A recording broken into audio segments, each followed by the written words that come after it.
guys, welcome back to Clownfish TV. This is Neon. I am here with Geeky Sparkles. Hello. And we're going to talk about comic books and crowdfunding and drama. That's what we do. We talk about drama here. Now, here's the thing. This video is going to be about allegations that Indiegogo is actually low-key shadow banning some comic book crowdfunding campaigns. And there is proof that they actually are dampening, I guess I'd use the word dampening, like moist, like a moist towel, dampening certain campaigns, I believe based on the subject matter.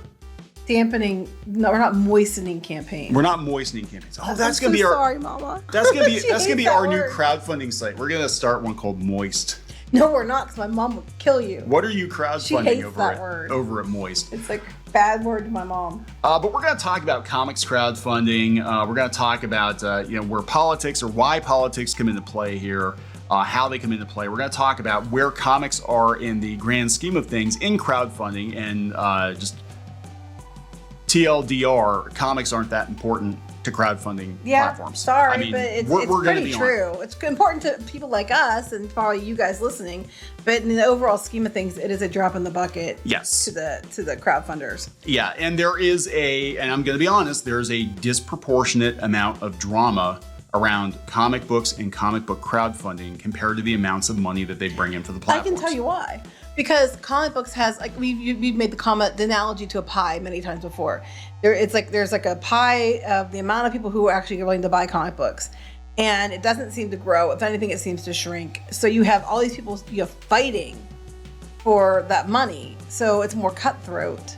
Yeah, it is, and it's We're going to talk about it because really, I mean, in the grand scheme of things, I mean, again, comics are important to us. They're important somewhat to our audience, but to the general public and to a lot of companies that deal with the financials and stuff like that, they're not really terribly important, which is unfortunate. But this is partially why I think some of what's going on is going on, because I think if there were larger sums of money involved, I don't know if this would be going on. Yeah. Let's just put it that way. So before we get into any further, please subscribe for more pop culture news, views, and rants, guys. Over 281, almost 282,000 subs.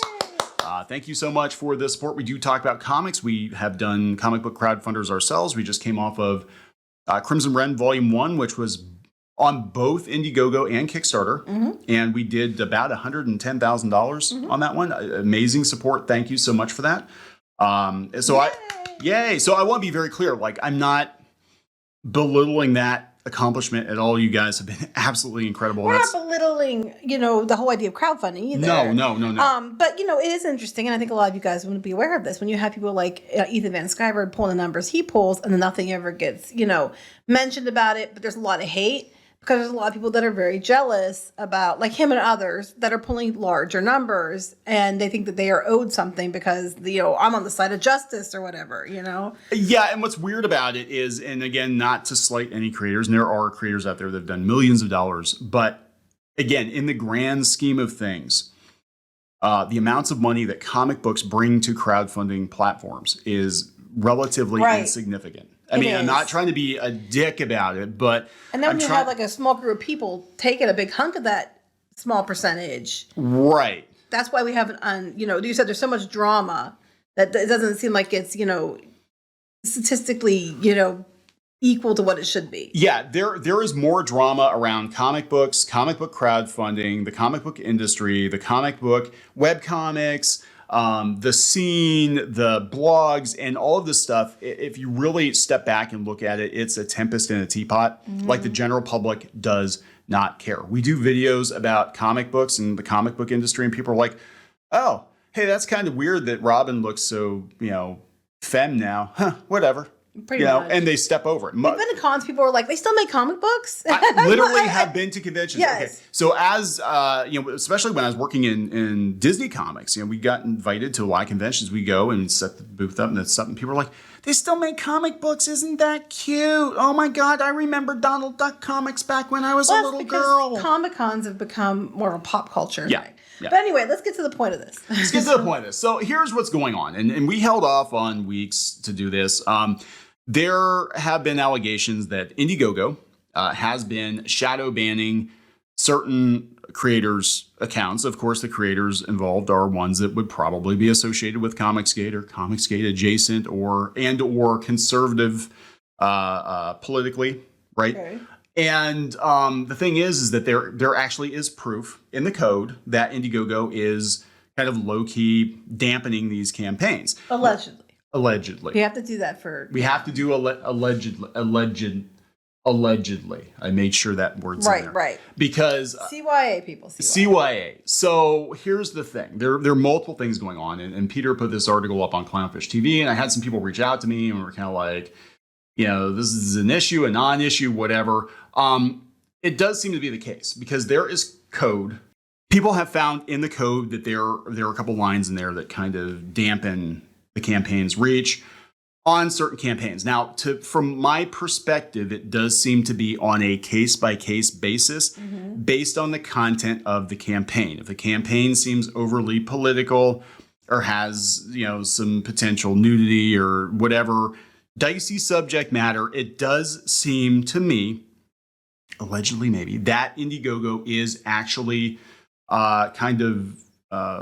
suppressing them because they don't want people to just stumble upon these campaigns and be like, what are you doing?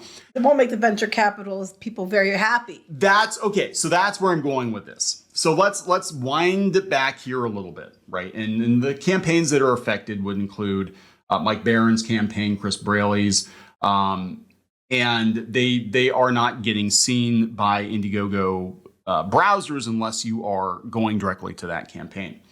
This is very different than where Indiegogo was at in 2018, where they were openly inviting any kind of creator with any kind of politics to come to their platform, including Vox Day. They were doing stuff with Vox Day, and they were like, hey, come on over, we'll take your money. Well, things have changed. Now, I know that Chris Braley actually reached out to them and didn't really get an answer. Like, it was like, hey, we have to have you talk to our trust and safety team. I know that Peter was trying to reach out to Indiegogo, didn't get an answer. So since 2018, we got to walk it back here. And they're talking about how, shadow ban works. It's kind of like, yeah, you can go, the project is there. It's on the platform, but you're not going to accidentally find it. You know what I'm saying? And this has happened before. I think it happened with one of Mike Miller's. And again, that was one that was, pretty political, and they just kind of low-key hit it. Well, again, I want to make it clear, in our experience, we did not have this problem. No. So that's why our stuff wasn't political. It was like an all-ages, kid-friendly book. Right.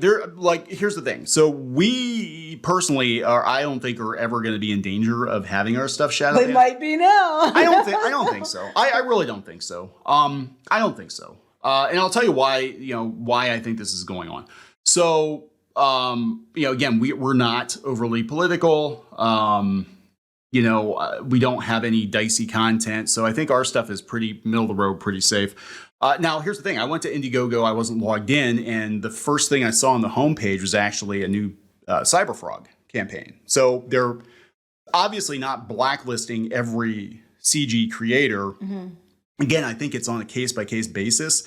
But the reasons or how they're doing this or why they're suppressing it are kind of nebulous. But I think it's just there's certain things that they're looking for, certain things that could trigger them. We don't know what they are, but I think there's certain key things that could catch it.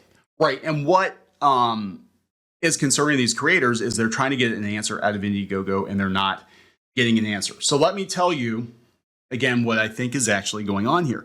Indiegogo, and again, we've never had a negative experience with them. Personally, we've never had a negative experience with Kickstarter. Let me back that up a little bit. We've actually done several videos talking about Kickstarter, and we've actually dunked on Kickstarter repeatedly because of their censorship and all that stuff. But we've also gone to their defense when it warranted it. Right. Spike Trotman, she went out there, made the rounds, the PR rounds, and basically threw them under the bus and said, hey, I don't know what NFTs are, but Kickstarter's doing it in blockchain, and I'm not going to use them anymore. And she actually was basically on their payroll. She was like a spokesperson for Kickstarter, and she completely threw them under the bus. And, but I'll be honest, when we put Ren as a second chance offer on Kickstarter, they actually reached out to us and said, hey, thanks for giving us another shot, which floored me. I was like, what? After all the videos we did talking about how they had people that were gatekeeping at Kickstarter, which is true, but they got rid of a lot of those people, So again, personally, we have not had these issues at either platform. So we got to be very clear about that. But here's what's really going on. I have heard from multiple people that Indiegogo is not in a good place right now, financially. Kickstarter is eating their lunch. And if you look at the numbers, like if you look at the highest grossing campaigns on Indiegogo this year, most of them are tech projects, and the most they've raised $17 million. You look at Kickstarter, just Brandon Sanderson's campaign for novels did 41 million by itself.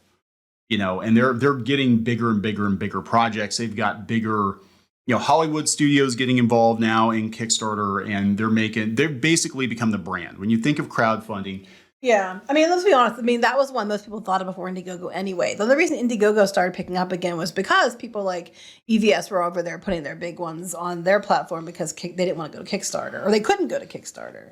In the comic space. Now, here's where this is where it's gonna. Some people are probably gonna get pissed off, and I'm sorry.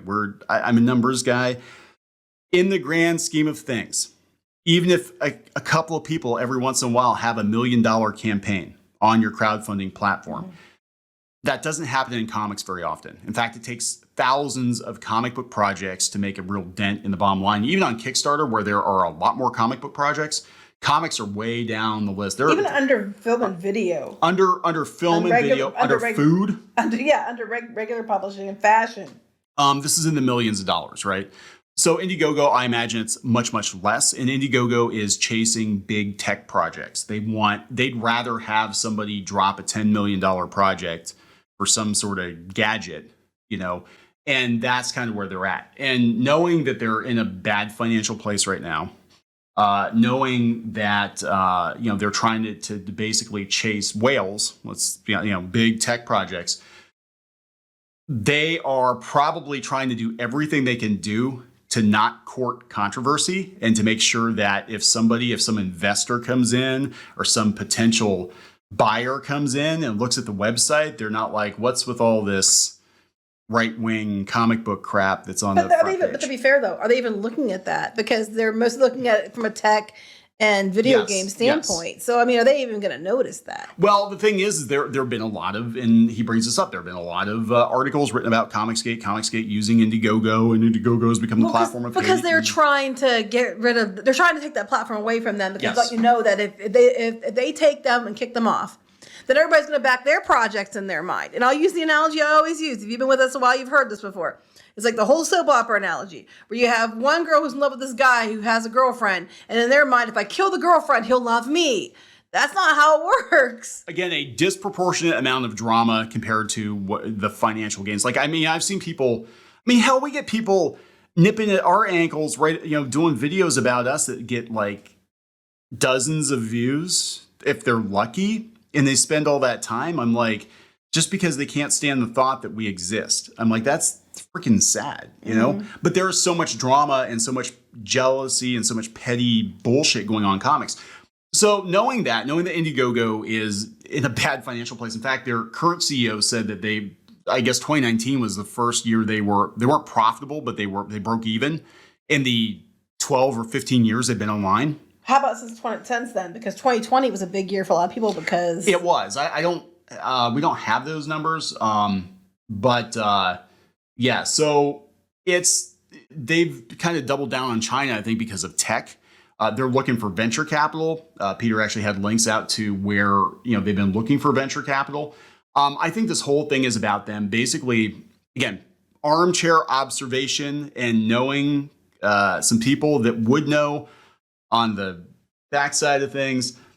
I think they're looking to sell off Indiegogo or get a huge, infusion of cash, which I don't think is going to happen. They're trying to, get a cash infusion during the recession, which a lot of people can't do now anyway. So they're kind of boned, right? Mm-hmm. A lot of companies are a lot more successful at laying people off.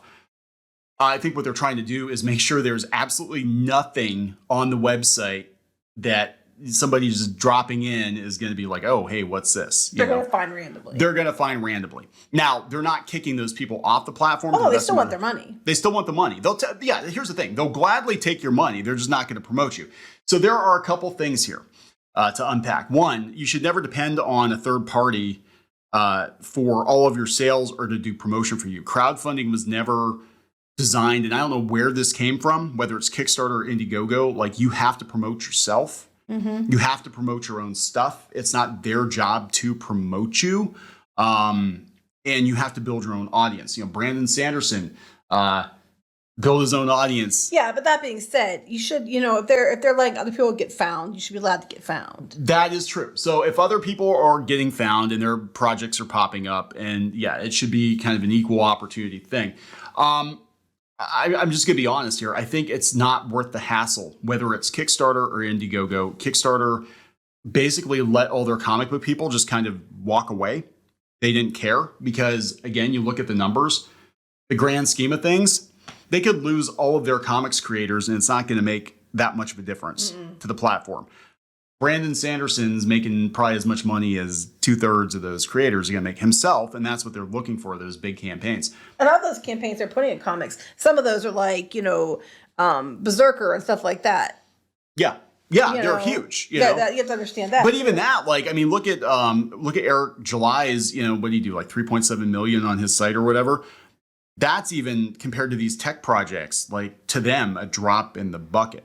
Like, and again, I'm not trying to belittle anybody's accomplishment. I'm not trying to say, hey, that's not a lot of money. But to them, they're like, we'd rather have a bunch of people, a bunch of tech companies come in doing $15, $20 million not have each, all the drama. and not have and the the drama. bad press and everything else. That's it. That's the thing. So what do I think could potentially happen? I think, honestly, if there is enough backlash and enough people bitching about it, they could just be like, fine, you don't want to use our platform, don't use our platform. It does not make a difference to us. We're already screwed. We're already scrambling, trying to find a buyer, and you guys aren't bringing enough to the table. Same thing Kickstarter did. You don't like it, Spike? Sorry you feel that way. Well, to be fair, if you don't like it, creators, we're going to have gatekeepers in place. Sorry you feel that way until they did lose money. Right. So, I think at the end of the day, the biggest takeaway for me from all of this, and I do agree with Peter on this, is you need to have your own platform. You need to have a backup. You need to not depend solely on Kickstarter and Indiegogo. They're nice to have if you can use them. But if you're depending on them solely to promote your product, they could disappear tomorrow. Indiegogo could just shut down tomorrow. Kickstarter could just shut down tomorrow. And if that's your business model, if your business model is just selling stuff through Indiegogo or Kickstarter, you're completely screwed. You know? So you always need to have a backup. And like we said before about webcomics, I mean, it's one of the biggest pitfalls to webcomics today is everybody's going on Webtoon. Well, what happens if Webtoon just decides to shut down someday? Because it's easy. It's easy. I'm not blaming them. No, I would do the same thing. But there needs to be a backup plan. I think if nothing else, regardless of the hows and the whys, creators, and I'm not even talking just conservative creators, I'm not talking Comicsgate creators, I'm talking everybody. Everybody needs to work on building their own platform and having a backup and having your backers and whatever. You need to have mailing lists. So if one of these sites does go down, for whatever reason, you can still contact the people that are willing to buy your stuff. You know, and that's the biggest takeaway for me. You cannot depend, especially now with these companies laying off like crazy, shutting down, getting sold off. You need to make sure that you have direct access to your audience. You know, that's my takeaway from it. Anyway, guys, so there we go. That's our 2 cents on this. Mostly yours. So it's your 1 cent. It's my penny. Your penny. My pennies hasn't been, my pennies in and out. Wait, what? Like because a penny racer? No, because I've been I haven't said much, so. Oh, I'm sorry. I'm withholding my penny. Oh, don't do that. I like your penny. Okay. So we're going to wrap this one up. Please subscribe for more pop culture news, views, and rants, guys. We'll talk later. Bye.